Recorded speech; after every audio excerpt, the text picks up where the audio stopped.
ತೊಳ್ಕೊ, ಕೈ ಕಾಲು ತೊಳ್ಕೊ, ಆಮೇಲೆ ಊಟ ಅಂತಿದ್ಲು. ನಾವು ಅಮ್ಮ ಊಟ ಆದ್ಮೇಲೆ ಕೈ ಹಾಗಿದ್ರೆ ತೊಳಿಲೇಬೇಕು, ಎರಡೂ ಒಂದೇ ಸಾರಿ ತೊಳಿತೀವಿ, ಯಾಕೆ ನೀರು ವೇಸ್ಟ್ ಮಾಡಬೇಕು ಅಂತ ನಾವು. ಇವ್ರು ಇವಾಗ ಅಮ್ಮ ಅಯ್ಯೋ ಅಡ್ವರ್ಟೈಸ್ಮೆಂಟ್ ಏನು ಮಕ್ಕಳು, ತೊಳಿಬೇಕು ತೊಳಿಬೇಕು ಕೈ ತೊಳಿಬೇಕು, 10 times ಕೈ ತೊಳಿಬೇಕು, ಅಷ್ಟು ನೀರು ಎಲ್ಲಿದೆ, 10 times ಕೈ ತೊಳಿಬೇಕು. ಬಂಟಿ ನೀನು ಸ್ಲೋನಾ, ಲೈಫ್ ಬಾಯ್ ಪ್ಲಸ್, ಅದರಲ್ಲಿ ಎಷ್ಟು ಕೆಮಿಕಲ್ ಇರುತ್ತೋ. ಆ ಮೋದಿಯವರು ಸ್ವಚ್ಛತಾ ಆಂದೋಲನ ಬಂದ ಮೇಲಂತೂ ಎಂತೆಂಥ ರೂಟೀನ್ ಬರ್ತಿದೆ. ಮಧ್ಯಾಹ್ನ ಬಿಳಿ ಅನ್ನ, ಹಸುವಿನ ತುಪ್ಪ, ಈರುಳ್ಳಿ ಹುಳಿ, ಹಪ್ಪಳ ಸಂಡಿಗೆ ಇಟ್ಕೊಂಡು ಇನ್ನೇನು ಊಟ ಮಾಡಬೇಕು ಕಲಸ್ಕೊಂಡು. ಬಂತು advertisement, ding dong calling bell. ಬಾಗಿಲ, ಓ ಬನ್ನಿ ಹಬ್ಬಾಸ್ ಬನ್ನಿ, ನಿಮ್ಮ ಟಾಯ್ಲೆಟ್ನ ಹಳದಿ ಕಲೆ ಹಾಗೆ ಇದೆ, ತಟ್ಟೆಯಲ್ಲಿರೋ ಬಿಳಿ ಅನ್ನ ನೋಡಬೇಕು, ಆ ಕಮೋಡ್ನಲ್ಲಿರೋ ಪಿಟ್ನ ಹಳದಿ ಕಲೆ ನೋಡ್ಬೇಕು ಅನ್ನೋ. ಮತ್ತೆ ದುರ್ಬೀನ್ ಏನದು ಬೂತ್ ಗನ್ನಡಿ ಹಾಕಿ ತೋರಿಸ್ತಾನೆ, ಹಳದಿ ಕಲೆಯಲ್ಲಿ ಕ್ರಿಮಿಗಳನ್ನ ನೋಡ್ರಿ ಅಂತ ಅವು ಬಾಯಿ ತೆಗಿತವೆ. ಏನು ಕರ್ಮ ರೀ ಇದು. ಇನ್ನೊಂದಿದೆ ಆ ಮಧ್ಯಾಹ್ನ, ಅದು ಮಧ್ಯಾಹ್ನನೇ ಬರ್ತದೆ ಊಟ ಟೈಮಲ್ಲಿ. ವಿದ್ಯಾಬಾಲನ್ ಬರ್ತಾಳೆ, ಅವಳು ಬಂದ ತಕ್ಷಣ ಯಾರೋ ಪಾಪ ಹಳ್ಳಿ ಹುಡುಗಿ ತಮ್ಮಿಗೆ ಹಿಡ್ಕೊಂಡು ಹೊರಗಡೆ ಬೈಲ್ ಕಡೆ ಶೌಚಕ್ಕೆ ಹೋಗ್ತಾಳೆ. ಎಲ್ಲಿಗೆ ಹೊರಟೆ? ನಾನು ಬೈಲಿಗೆ ಶೌಚಕ್ಕೆ ಹೊರಟಿದ್ದೀನಿ. ನಿಮ್ಮ ಮಗಳು ಬೈಲಲ್ಲಿ ಶೌಚ ಮಾಡುತ್ತಾಳಿಗೆ, ಮತ್ತೇನು ಪಡಸಾಲೆ ಕುಂದ್ರಿಸ್ಬೇಕ ನಾವ? ಬೈಲಲ್ಲಿ ಶೌಚ ಮಾಡಬಾರ್ದು. ಯಾಕೆ? ಬೈಲಲ್ಲಿ ಅವಳು ಮಾಡಿದ ಮಲದ ಮೇಲೆ ನೊಣಗಳು ಕುಳಿತುಕೊಳ್ಳುತ್ತವೆ, ಆ ನೊಣದ ಕಾಲುಗಳು ಮತ್ತೆ ಬಂದು ನಿಮ್ಮ ಅನ್ನದ ಮೇಲೆ ಕುಳಿತುಕೊಳ್ಳುತ್ತೆ. ಯಪ್ಪ ಕೇಳಿದ್ರೇನೆ ವಾಂತಿ ಆಗ್ಬೇಕ್ರಿ. ಎಂತೆಂಥ ಅಡ್ವರ್ಟೈಸ್ಮೆಂಟ್ಗಳು, ಒಂದೇ ಎರಡೇ.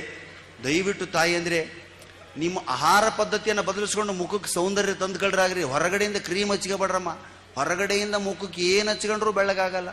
ಫೇರ್ ಆ್ಯಂಡ್ ಲವ್ಲಿ ಹಚ್ಕೊಂಡು ಬೆಳಗಾಗೋದಿದ್ರೆ ನಾನು ಯಾವತ್ತೋ ಬೆಳಗಾಗಬೇಕಾಗಿ. ಫೇರ್ ಆ್ಯಂಡ್ ಲವ್ಲಿ ವಿಕೋಟರ್ ಮರಿ ಓಲೆ ಅಂತ, ಓಲೆ ಕಿವಿಗೆ ಹಾಕೋದು ಓಲೆ ಅಪ್ಪ, ಇದು ಮುಖಕ್ಕೆ ಹಚ್ಕೊಳ್ಳೋ ಓಲೆ. ಹಾಗ ಫೇರ್ ಆ್ಯಂಡ್ ಲವ್ಲಿ ಹಚ್ಕೊಂಡವ್ರೆಲ್ಲ ಬೆಳಗಾಗೋ ಹಾಗಿದ್ರೆ ವೆಸ್ಟ್ ಇಂಡೀಸ್ನಲ್ಲಿ ಯಾರೂ ಕರಗಿರ್ತಿರ್ಲಿಲ್ಲ, ಎಲ್ಲ ಅಲ್ಲಿಗೆ ತರಿಸ್ತೀವಿ. ಪರಿಶುದ್ಧವಾದಂಥ ಆಹಾರ, ಜಾಸ್ತಿ ನೀರು ಕುಡಿಯೋದು ಆರೋಗ್ಯಕ್ಕೆ ತ್ವಚೆಗೆ ಬಣ್ಣವನ್ನು ಕೊಡ್ತದೆ. ಎಲ್ಲಕ್ಕಿಂತ ಹೆಚ್ಚಾಗಿ ನಿಮಗೆ ಇನ್ನೊಬ್ಬರ ಬಗ್ಗೆ ಅನುಕಂಪ, ಪ್ರೀತಿ, ಕರುಣೆ ಇದ್ರೆ ಆ ರಕ್ತವಾಹಿನಿಗಳು ಚೆನ್ನಾಗಿ ಕೆಲಸ ಮಾಡಿ ಮುಖಕ್ಕೆ ತೇಜಸ್ಸನ್ನು ತರ್ತವೆ ಸ್ನೇಹಿತರೆ.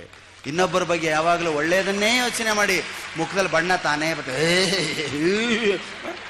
ಕರಿ ಇಡ್ತದೆ ಮುಖ. ಅದಕ್ಕೆ ಗಂಡಸರು ಜಾಸ್ತಿ ಕರಗಿರೋದೇ ಅದಕ್ಕೆ. ನಾವು ಅವನು ಬಂದಿದ್ದ, ನನ್ನ ಬಾಸ್ ಹಾಗೆ, ನನ್ನ ಡಾನಿಗೆ, ನನ್ನ ಡೀನಿಗೆ, ನನ್ನ ಪರಿಸ್ಥಿತಿ ಹೀಗಾಯಿತು, ಒದರಿ ಒದರಿ ಒದರಿನೇ ಕರ್ರಗಾಗಿಬಿಟ್ಟಿವಿ ನಾವೆಲ್ಲ. ಅದಕ್ಕೆ ಆವೇಶ ಬೇಡ. ಆ ಅಡ್ವರ್ಟೈಸ್ಮೆಂಟ್ಗಳು ಇನ್ನೊಂದು ಹೇಳೋದು ಮರ್ತೆ ನಾನು, ಏನು ಈ ಹಿಂಬುಡಿಗೆ ಬಿರುಕು ಬಿಡ್ತವೆ ನೋಡಿದ್ದೀರಾ, ಕಾಲು ಬಡಿತವೆ. ಅದು ಏನೂ ಇಲ್ಲ, ಸಿಂಪಲ್ ಉಷ್ಣ ಪ್ರಕೃತಿ ನಿಮ್ಮದು. 4 ಲೀಟರ್ ದಿನಕ್ಕೆ ನೀರು ಕುಡಿಬೇಕು, ಒಳ್ಳೆ ನಿದ್ದೆ ಮಾಡಬೇಕು, ಆ ಕಾಲನ್ನು ಹಸಿ ತರಕಾರಿ ಜಾಸ್ತಿ ತಿನ್ನಬೇಕು, ಕಾಲನ್ನು ಬಿಸಿ ನೀರಿನಲ್ಲಿ ಅದ್ದುಕೊಂಡ್ಬೇಕು. ಒಂದು 10 minutes ಉಪ್ಪು ಹಾಕಿ ಉಗುರು ಬೆಚ್ಚಗೆ ನೀರಲ್ಲಿ ಕಾಲಿಟ್ಟನ್ನು ಕೂತ್ಕೊಳ್ಳಿ. 10 ನಿಮಿಷ ಒಂದು ಬೋಗುಣಿನೋ ಡಬರಿನೋ ತಗೊಂಡು ಅದರಲ್ಲಿ ಕಾಲು ಇಳಿಬಿಟ್ಟು ಉಗುರು ಬೆಚ್ಚಗೆ ನೀರಲ್ಲಿ ಉಪ್ಪು ಹಾಕಿ ಕೂತ್ಕೋಬೇಕು. 10 ನಿಮಿಷ ಕೂತ್ಕೊಳ್ಳೋಕ್ಕಾಗಲ್ಲ ನಿಮಗೆ. ಸೀರಿಯಲ್ ನೋಡ್ತಾ ಕೂತ್ಕೊಳ್ಳಿ, ಗಂಟೆಗಟ್ಟಲೆ ಕೂತ್ಕೊತೀರ, ಕಾಲು ಸಲ್ತೋದ್ರು ಆಮೇಲೆ ತೆಗಿಯೋಕ್ಕಾಗಲ್ಲ. ಅದನ್ನು ಬಿಟ್ಟು ಬಿಡ್ತಾರೆ ಇವರು. ಅಡ್ವರ್ಟೈಸ್ಮೆಂಟ್ ನೋಡ್ತಾರೆ, ಒಂದು ಅಡ್ವರ್ಟೈಸ್ಮೆಂಟ್ ಬರುತ್ತೆ, ಏನೋ ಟಿಂಗ್ ಅಂತ ಒಬ್ಬಳು ಡ್ಯಾನ್ಸ್ ಮಾಡ್ತಾಳೆ, ಅವಳು ಕಾಲು ಬಿರುಕಂಡು ಬಿಡ್ತದೆ. ಇನ್ನೊಬ್ಳು, ಅತ್ತಿಗೆ ನಿನ್ನ ಕಾಲಲ್ಲಿ ಬಿರುಕಿದೆ.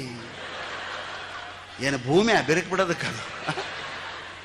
ಇವಳು ಹೀಗೆ ಅದನ್ನು ಮುಚ್ಕೊಂಡು, ಅಯ್ಯೋ ಈ ಬಿರುಕು ಮುಚ್ಚಲಿ ಏನು ಮಾಡಲಿ, ಯಾರಿಗೂ ಹೇಳಬೇಡ ಅತ್ತಿಗೆ, ಗುಟ್ಟೊಂದ ಹೇಳುವೆ, ಕ್ರ್ಯಾಕ್ ಬಳಸು.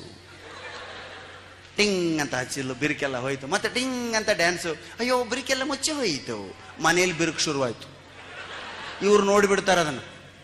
ಗಂಡನ ಹತ್ರ ಬರ್ತಾರೆ, ರೇ ನೋಡ್ರಿ ಇಲ್ಲಿ ಏನು ಹಿಂಬುಡು ನೋಡ್ರಿ. ಅವನ ಮುಖಾನೇ ನೋಡಲ್ಲ ನಿಮ್ಮದು, ಹಿಂಬುಡು ಏನು ನೋಡ್ತಾನ್ರಿ. ನೋಡಿ ಏನಾಯ್ತು, ಬಿರುಕು ಬಿಟ್ಟಿದೆ, ಏನು ಮಾಡಬೇಕು, ಕ್ರ್ಯಾಕ್ ತಗೊಂಬನ್ನಿ. ಮೊದಲೇ ಅವನೇ ಒಂದು ಕ್ರ್ಯಾಕ್, ಅವನಿಗೆ ಇನ್ನೊಂದು ಕ್ರ್ಯಾಕ್ ತಗೊಂಬಂದ್ರೆ ಹೇಗಾಗಬೇಡ ಅವನಿಗೆ. ಮನೆಯಲ್ಲಿ ಜಗಳ ಆಗೋದೇ ಇದಕ್ಕೆ. ಅದಕ್ಕೆ ಜೀವನವನ್ನು ಅಡ್ವರ್ಟೈಸ್ಮೆಂಟ್ಗಳು ನೋಡಿ ಮಾಡಬೇಡಿ. ಜೀವನವನ್ನು, ಸಾಹಿತ್ಯವನ್ನು ಓದಿ ಬದುಕನ್ನು ರೂಪಿಸ್ಕೊಳ್ರಿ. ಇವತ್ತು ಈ ಗಂಗಾವತಿ ಪ್ರಾಣೇಶ್, ಮಹಾಮನಿ, ನರಸಿಂಹ ಜೋಶಿ ಏನಾದರೂ ಬದುಕನ್ನು ರೂಪಿಸ್ಕೊಂಡಿದ್ರೆ ಅದು ಕನ್ನಡವನ್ನು ನಂಬಿದ್ರಿಂದ, ಕನ್ನಡ ಸಾಹಿತ್ಯವನ್ನು ಓದಿದ್ರಿಂದ. ಇದು ನಮ್ಮ ಶಕ್ತಿ ಅಲ್ಲ. ನೀವು ಕೂಡ ಹೀಗೆ ಮಾತಾಡೋರಾಗ್ತೀರಾ ನೀವು ಬಿಡುವಿನ ವೇಳೆಯಲ್ಲಿ ಸಾಹಿತ್ಯವನ್ನು ಓದಿದರೆ. ಕನ್ನಡದಲ್ಲಿ ಅದ್ಭುತವಾದ ಪುಸ್ತಕಗಳು ಬರ್ತಾ ಇದೆ. ನಿಮ್ಮ ಮಕ್ಕಳಿಗೆ ಮೊಬೈಲ್ ಗಿಫ್ಟ್ ಕೊಡಬೇಡಿ, ಬರ್ತ್ಡೇನೋ ಆ್ಯನಿವರ್ಸರಿಗೋ, ಪುಸ್ತಕಗಳನ್ನ ಗಿಫ್ಟ್ ಆಗಿ ಕೊಡಿ. ಆ ಮಕ್ಕಳು ಓದಲಿ ಸಾಹಿತ್ಯವನ್ನು. ಕನ್ನಡ ಸಾಹಿತ್ಯ ಅದ್ಭುತವಾಗಿದೆ ಸ್ನೇಹಿತರೆ. ತುಂಬ ದೊಡ್ಡ ಕಾದಂಬರಿಗಳಿರ್ಬೋದು, ತುಂಬ ಚಿಕ್ಕ ಚಿಕ್ಕ ಚುಟುಕುಗಳಿರ್ಬೋದು. ಆ ಕನ್ನಡ ಸಾಹಿತ್ಯದ ಏಳಿಗೆಯೇ ಕೈ ತೊಳ್ಕೊ, ಕೈ ಕಾಲು ತೊಳ್ಕೊ, ಆಮೇಲೆ ಊಟ ಅಂತಿದ್ಲು. ನಾವು ಅಮ್ಮ ಊಟ ಆದ್ಮೇಲೆ ಕೈ ಹಾಗಿದ್ರೆ ತೊಳಿಲೇಬೇಕು, ಎರಡೂ ಒಂದೇ ಸಾರಿ ತೊಳಿತೀವಿ, ಯಾಕೆ ನೀರು ವೇಸ್ಟ್ ಮಾಡಬೇಕು ಅಂತ ನಾವು. ಇವರು ಇವಾಗ ಅಮ್ಮ ಅಯ್ಯೋ ಅಡ್ವರ್ಟೈಸ್ಮೆಂಟ್ ಏನು ಮಕ್ಕಳದು, ತೊಳಿಬೇಕು ಕೈ ತೊಳಿಬೇಕು, 10 times ಕೈ ತೊಳಿಬೇಕು, ಅಷ್ಟು ನೀರು ಎಲ್ಲಿದೆ, 10 times ಕೈ ತೊಳಿಬೇಕು. ಬಂಟಿ ನೀನು ಸ್ಲೋನಾ, ಲೈಫ್ ಬಾಯ್ ಪ್ಲಸ್, ಅದರಲ್ಲಿ ಎಷ್ಟು ಕೆಮಿಕಲ್ ಇರುತ್ತೋ. ಆ ಮೋದಿಯವರು ಸ್ವಚ್ಛತಾ ಆಂದೋಲನ ಬಂದ ಮೇಲಂತೂ ಎಂತೆಂಥ ರೂಟೀನ್ ಬರ್ತಿದೆ ರೀ. ಮಧ್ಯಾಹ್ನ ಬಿಳಿ ಅನ್ನ, ಹಸುವಿನ ತುಪ್ಪ, ಈರುಳ್ಳಿ ಹುಳಿ, ಹಪ್ಪಳ ಸಂಡಿಗೆ ಇಟ್ಕೊಂಡು ಇನ್ನೇನು ಊಟ ಮಾಡಬೇಕು ಕಲಸ್ಕೊಂಡು. ಬಂತು advertisement, ding dong calling bell, ಬಾಗಲ, ಓ ಬನ್ನಿ ಹಬ್ಬಾಸ್ ಬನ್ನಿ, ನಿಮ್ಮ ಟಾಯ್ಲೆಟ್ನ ಹಳದಿ ಕಲೆ ಹಾಗೆ ಇದೆ, ತಟ್ಟೆಯಲ್ಲಿರೋ ಬಿಳಿ ಅನ್ನ ನೋಡಬೇಕು, ಆ ಕಮೋಡ್ನಲ್ಲಿರೋ ಪಿಟ್ನ ಹಳದಿ ಕಲೆ ನೋಡ್ಬೇಕು ಅನ್ನೋ. ಮತ್ತೆ ದುರ್ಬೀನ್ ಏನದು ಬೂತ್ ಗನ್ನಡಿ ಹಾಕಿ ತೋರಿಸ್ತಾನೆ, ಹಳದಿ ಕಲೆಯಲ್ಲಿ ಕ್ರಿಮಿಗಳನ್ನ ನೋಡ್ರಿ ಅಂತ ಅವು ಬಾಯಿ ತೆಗಿತವೆ. ಏನು ಕರ್ಮ ರೀ ಇದು. ಇನ್ನೊಂದಿದೆ ಆ ಮಧ್ಯಾಹ್ನ, ಅದು ಮಧ್ಯಾಹ್ನನೇ ಬರ್ತದೆ ಊಟ ಟೈಮಲ್ಲಿ. ವಿದ್ಯಾಬಾಲನ್ ಬರ್ತಾಳೆ, ಅವಳು ಬಂದ ತಕ್ಷಣ ಯಾರೋ ಪಾಪ ಹಳ್ಳಿ ಹುಡುಗಿ ತಮ್ಗೆ ಹಿಡ್ಕೊಂಡು ಹೊರಗಡೆ ಬೈಲ್ ಕಡೆ ಶೌಚಕ್ಕೆ ಹೋಗ್ತಾಳೆ. ಎಲ್ಲಿಗೆ ಹೊರಟೆ? ನಾನು ಬೈಲಿಗೆ ಶೌಚಕ್ಕೆ ಹೊರಟಿದ್ದೀನಿ. ನಿಮ್ಮ ಮಗಳು ಬೈಲಲ್ಲಿ ಶೌಚ ಮಾಡುತ್ತಾಳೆಗೆ, ಮತ್ತೇನು ಪಡಸಾಲೆ ಕುಂದ್ರಿಸ್ಬೇಕ ನಾವ? ಬೈಲಲ್ಲಿ ಶೌಚ ಮಾಡಬಾರ್ದು. ಯಾಕೆ? ಬೈಲಲ್ಲಿ ಅವಳು ಮಾಡಿದ ಮಲದ ಮೇಲೆ ನೊಣಗಳು ಕುಳಿತುಕೊಳ್ಳುತ್ತವೆ, ಆ ನೊಣದ ಕಾಲುಗಳು ಮತ್ತೆ ಬಂದು ನಿಮ್ಮ ಅನ್ನದ ಮೇಲೆ ಕುಳಿತುಕೊಳ್ಳುತ್ತೆ. ಯಪ್ಪ, ಕೇಳಿದ್ರೇನೆ ವಾಂತಿ ಆಗ್ಬೇಕ್ರಿ. ಎಂತೆಂಥ ಅಡ್ವರ್ಟೈಸ್ಮೆಂಟ್ಗಳು, ಒಂದೇ ಎರಡೇ. ದಯವಿಟ್ಟು ತಾಯಿ ಅಂದರೆ ನಿಮ್ಮ ಆಹಾರ ಪದ್ಧತಿಯನ್ನು ಬದಲಿಸ್ಕೊಂಡು ಮುಖಕ್ಕೆ ಸೌಂದರ್ಯ ತಂದುಕೊಳ್ರಾಗ್ರಿ. ಹೊರಗಡೆಯಿಂದ ಕ್ರೀಮ್ ಹಚ್ಕೊಬೇಡ್ರಮ್ಮ. ಹೊರಗಡೆಯಿಂದ ಮುಖಕ್ಕೆ ಏನು ಹಚ್ಕೊಂಡ್ರು ಬೆಳಗಾಗಲ್ಲ. ಫೇರ್ ಆ್ಯಂಡ್ ಲವ್ಲಿ ಹಚ್ಕೊಂಡು ಬೆಳಗಾಗೋದು ಇದ್ರೆ ನಾನು ಯಾವತ್ತೋ ಬೆಳಗಾಗಬೇಕಾಗಿ. Fair and lovely, Vicco turmeric, ಓಲೆ ಅಂತ, ಓಲೆ ಕಿವಿಗೆ ಹಾಕೋದು ಓಲೆ ಅಪ್ಪ, ಇದು ಮುಖಕ್ಕೆ ಹಚ್ಕೊಳ್ಳೋ ಓಲೆ. ಹಾಗ ಫೇರ್ ಆ್ಯಂಡ್ ಲವ್ಲಿ ಹಚ್ಕೊಂಡವ್ರೆಲ್ಲ ಬೆಳಗಾಗೋ ಹಾಗಿದ್ರೆ ವೆಸ್ಟ್ ಇಂಡೀಸ್ನಲ್ಲಿ ಯಾರೂ ಕರಗಿರ್ತಿರ್ಲಿಲ್ಲ, ಎಲ್ಲ ಅಲ್ಲಿಗೆ ತರಿಸ್ತಿದ್ರು. ಪರಿಶುದ್ಧವಾದಂಥ ಆಹಾರ, ಜಾಸ್ತಿ ನೀರು ಕುಡಿಯೋದು ಆರೋಗ್ಯಕ್ಕೆ, ತ್ವಚೆಗೆ ಬಣ್ಣವನ್ನು ಕೊಡ್ತದೆ. ಎಲ್ಲಕ್ಕಿಂತ ಹೆಚ್ಚಾಗಿ ನಿಮಗೆ ಇನ್ನೊಬ್ಬರ ಬಗ್ಗೆ ಅನುಕಂಪ, ಪ್ರೀತಿ, ಕರುಣೆ ಇದ್ರೆ ಆ ರಕ್ತವಾಹಿನಿಗಳು ಚೆನ್ನಾಗಿ ಕೆಲಸ ಮಾಡಿ ಮುಖಕ್ಕೆ ತೇಜಸ್ಸನ್ನು ತರ್ತವೆ ಸ್ನೇಹಿತರೆ. ಇನ್ನೊಬ್ಬರ ಬಗ್ಗೆ ಯಾವಾಗಲೂ ಒಳ್ಳೆಯದನ್ನೇ ಯೋಚನೆ ಮಾಡಿ ಮುಖದಲ್ಲಿ ಬಣ್ಣ ತಾನೇ ಬರ್ತದೆ, ಕರಿ ಇಡ್ತದೆ ಮುಖ. ಅದಕ್ಕೆ ಗಂಡಸರು ಜಾಸ್ತಿ ಕರಗಿರೋದೆ ಅದಕ್ಕೆ. ನಾವು ಅವನು ಬಂದಿದ್ದ, ನನ್ನ ಬಾಸ್ ಹಾಗೆ, ನನ್ನ ಡಾನಿಗೆ, ನನ್ನ ಡೀನಿಗೆ, ನನ್ನ ಪರಿಸ್ಥಿತಿ ಹೀಗಾಯಿತು, ಒದರಿನೇ ಕರ್ರಗಾಗಿಬಿಟ್ಟಿವಿ ನಾವೆಲ್ಲ. ಅದಕ್ಕೆ ಆವೇಶ ಬೇಡ. ಆ ಅಡ್ವರ್ಟೈಸ್ಮೆಂಟ್ಗಳು ಇನ್ನೊಂದು ಹೇಳೋದು ಮರ್ತೆ ನಾನು. ಏನು, ಈ ಹಿಂಬುಡಿಗೆ ಬಿರುಕು ಬಿಡ್ತವೆ ನೋಡಿದ್ದೀರಾ, ಕಾಲು ಬಡಿತವೆ. ಅದು ಏನೂ ಇಲ್ಲ, ಸಿಂಪಲ್ ಉಷ್ಣ ಪ್ರಕೃತಿ ನಿಮ್ಮದು. 4 ಲೀಟರ್ ದಿನಕ್ಕೆ ನೀರು ಕುಡಿಬೇಕು, ಒಳ್ಳೆ ನಿದ್ದೆ ಮಾಡಬೇಕು, ಆ ಕಾಲನ್ನು ಹಸಿ ತರಕಾರಿ ಜಾಸ್ತಿ ತಿನ್ನಬೇಕು, ಕಾಲನ್ನು ಬಿಸಿ ನೀರಿನಲ್ಲಿ ಅದ್ದುಕೊಂಡ್ಬೇಕು. ಒಂದು 10 minutes ಉಪ್ಪು ಹಾಕಿ ಉಗುರು ಬೆಚ್ಚಗೆ ನೀರಲ್ಲಿ ಕಾಲಿಟ್ಕೊಂಡು ಕೂತ್ಕೊಳ್ಳಿ. 10 ನಿಮಿಷ ಒಂದು ಬೋಗುಣಿನೋ ಡಬರಿನೋ ತಗೊಂಡು ಅದರಲ್ಲಿ ಕಾಲು ಇಳಿಬಿಟ್ಟು ಉಗುರು ಬೆಚ್ಚಗೆ ನೀರಲ್ಲಿ ಉಪ್ಪು ಹಾಕಿ ಕೂತ್ಕೋಬೇಕು. 10 ನಿಮಿಷ ಕೂತ್ಕೊಳ್ಳೋಕ್ಕಾಗಲ್ಲ ನಿಮಗೆ. ಸೀರಿಯಲ್ ನೋಡ್ತಾ ಕೂತ್ಕೊಳ್ಳಿ, ಗಂಟೆಗಟ್ಟಲೆ ಕೂತ್ಕೊತೀರ, ಕಾಲು ಸಲ್ತೋದ್ರು ಆಮೇಲೆ ತೆಗಿಯೋಕ್ಕಾಗಲ್ಲ. ಅದನ್ನು ಬಿಟ್ಟು ಬಿಡ್ತಾರೆ ಇವರು. ಅಡ್ವರ್ಟೈಸ್ಮೆಂಟ್ ನೋಡ್ತಾರೆ, ಒಂದು ಅಡ್ವರ್ಟೈಸ್ಮೆಂಟ್ ಬರುತ್ತೆ, ಏನೋ ಟಿಂಗ್ ಅಂತ ಒಬ್ಬಳು ಡ್ಯಾನ್ಸ್ ಮಾಡ್ತಾಳೆ, ಅವಳು ಕಾಲು ಬಿರುಕಂಡು ಬಿಡ್ತದೆ. ಇನ್ನೊಬ್ಳು, ಅತ್ತಿಗೆ ನಿನ್ನ ಕಾಲಲ್ಲಿ ಬಿರುಕಿದೆ. ಏನು ಭೂಮಿ ಬಿರುಕು ಬಿಡೋದಕ್ಕಾಗ?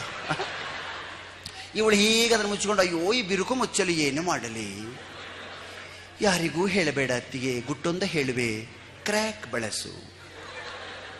ಟಿಂಗ್ ಅಂತ ಹಚ್ಚಿಲ್ಲ, ಬಿರುಕೆಲ್ಲ ಹೋಯ್ತು. ಮತ್ತೆ ಟಿಂಗ್ ಅಂತ ಡ್ಯಾನ್ಸು, ಅಯ್ಯೋ ಬಿರುಕೆಲ್ಲ ಮುಚ್ಚಿ ಹೋಯಿತು. ಮನೇಲಿ ಬಿರುಕು ಶುರುವಾಯ್ತು. ಇವ್ರು ನೋಡಿಬಿಡ್ತಾರೆ ಅದನ್ನು. ಗಂಡನ ಹತ್ರ ಬರ್ತಾರೆ, ನೋಡ್ರಿ ಇಲ್ಲಿ ಏನು ಹಿಂಬುಡು ನೋಡ್ರಿ. ಅವನ ಮುಖಾನೇ ನೋಡಲ್ಲ, ನಿಮ್ಮದು ಹಿಂಬುಡು ಏನು ನೋಡ್ತಾನ್ರಿ. ನೋಡಿ ಏನಾಯ್ತು, ಬಿರುಕು ಬಿಟ್ಟಿದೆ, ಏನು ಮಾಡಬೇಕು, ಕ್ರ್ಯಾಕ್ ತಗೊಂಬನ್ನಿ. ಮೊದಲೇ ಅವನೇ ಒಂದು ಕ್ರ್ಯಾಕ್, ಅವನಿಗೆ ಇನ್ನೊಂದು ಕ್ರ್ಯಾಕ್ ತಗೊಂಬಂದ್ರೆ ಹೇಗಾಗಬೇಡ ಅವನಿಗೆ. ಮನೆಯಲ್ಲಿ ಜಗಳ ಆಗೋದೇ ಇದಕ್ಕೆ. ಅದಕ್ಕೆ ಜೀವನವನ್ನು ಅಡ್ವರ್ಟೈಸ್ಮೆಂಟ್ಗಳು ನೋಡಿ ಮಾಡಬೇಡಿ. ಜೀವನವನ್ನು, ಸಾಹಿತ್ಯವನ್ನು ಓದಿ ಬದುಕನ್ನು ರೂಪಿಸ್ಕೊಳ್ರಿ. ಇವತ್ತು ಈ ಗಂಗಾವತಿ ಪ್ರಾಣೇಶ್, ಮಹಾಮನಿ, ನರಸಿಂಹ ಜೋಶಿ ಏನಾದರೂ ಬದುಕನ್ನು ರೂಪಿಸ್ಕೊಂಡಿದ್ರೆ ಅದು ಕನ್ನಡವನ್ನು ನಂಬಿದ್ರಿಂದ, ಕನ್ನಡ ಸಾಹಿತ್ಯವನ್ನು ಓದಿದ್ರಿಂದ. ಇದು ನಮ್ಮ ಶಕ್ತಿ ಅಲ್ಲ. ನೀವು ಕೂಡ ಹೀಗೆ ಮಾತಾಡೋರಾಗ್ತೀರಾ ನೀವು ಬಿಡುವಿನ ವೇಳೆಯಲ್ಲಿ ಸಾಹಿತ್ಯವನ್ನು ಓದಿದರೆ.